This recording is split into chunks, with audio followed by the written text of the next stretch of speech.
Hai, pada video kali ini kita akan membahas salah satu fenomena sosial yang mungkin udah sering kalian dengar, yaitu child free.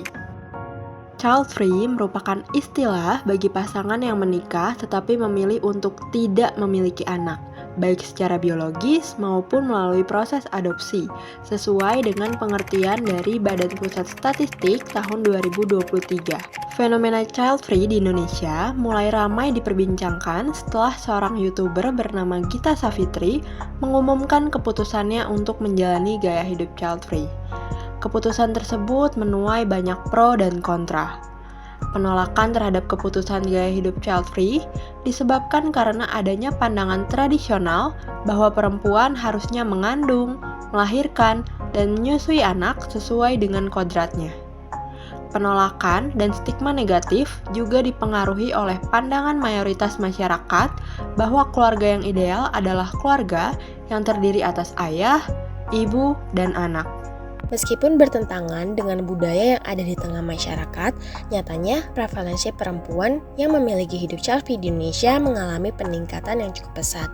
Data dari Badan Pusat Statistik menunjukkan bahwa Jakarta menjadi salah satu kota dengan angka child free tertinggi yang mengalami peningkatan sejak awal pandemi COVID-19, di mana pada tahun 2022 jumlah perempuan child free di wilayah DKI Jakarta mencapai angka 14,3%.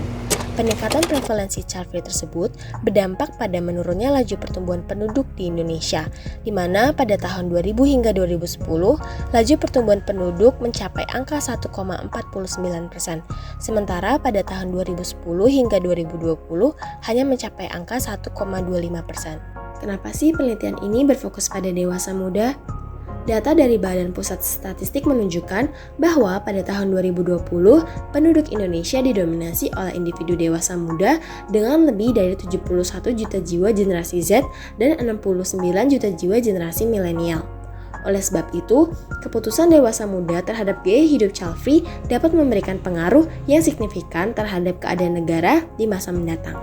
Hasil penelitian kami terhadap pasangan dewasa muda dengan usia pernikahan 1-5 tahun dan bertempat tinggal di Jakarta menunjukkan bahwa berdasarkan jenis kelamin, domisili, serta rentang usia, rata-rata responden memiliki pandangan yang netral dengan kecenderungan tidak menentang child free. Salah satu faktor penyebab kecenderungan tersebut adalah tingkat pendidikan yang lebih tinggi. Dikatakan demikian karena individu dengan tingkat pendidikan yang semakin tinggi memiliki kemungkinan kecil untuk menentang child free. Terkait hal ini, ada asumsi bahwa kalangan dewasa muda yang bertempat tinggal di daerah ibu kota atau Jakarta memiliki peluang menempuh jenjang pendidikan yang lebih tinggi. Di samping itu, perkembangan teknologi digital juga memperluas akses budaya luar untuk masuk dan mempengaruhi budaya konservatif di Indonesia. Terlebih lagi, menurut Saigan dan Ugurlu pada tahun 2019, individu dewasa muda cenderung lebih toleran terhadap perubahan dalam peran gender. Sehingga, jika dilihat berdasarkan teori konstruksi realitas sosial Berger, keputusan untuk tidak memiliki anak merupakan wujud dari habitualisasi atau pembiasaan yang tumbuh di kalangan dewasa muda.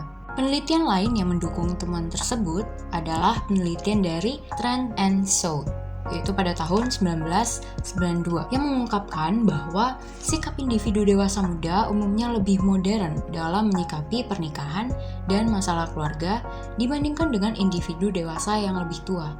Modernisasi tersebut membuat konsep keluarga menurut dewasa muda mulai mengalami perubahan, di mana keluarga tidak lagi hanya sebatas ayah, ibu, dan anak dengan hubungan darah, melainkan orang-orang yang saling suportif, saling percaya, dan memiliki keterikatan secara emosional. Modernisasi tersebut juga menunjukkan adanya perubahan pandangan terhadap gaya hidup child free, sehingga individu child free saat ini menghadapi lebih sedikit stigma dan stereotip negatif dibandingkan dengan masa lalu.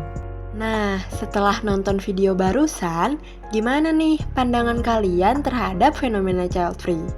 Kalian tim pro atau kontra? Ya, tapi balik lagi sih, apapun pilihannya, selama nggak merugikan orang lain, nggak jadi masalah kan? Karena pada dasarnya setiap orang berhak untuk mengambil keputusan atas dirinya sendiri. Jadi, alangkah baiknya kalau kita bisa lebih bijak dalam merespon dan saling menghargai keputusan satu sama lain.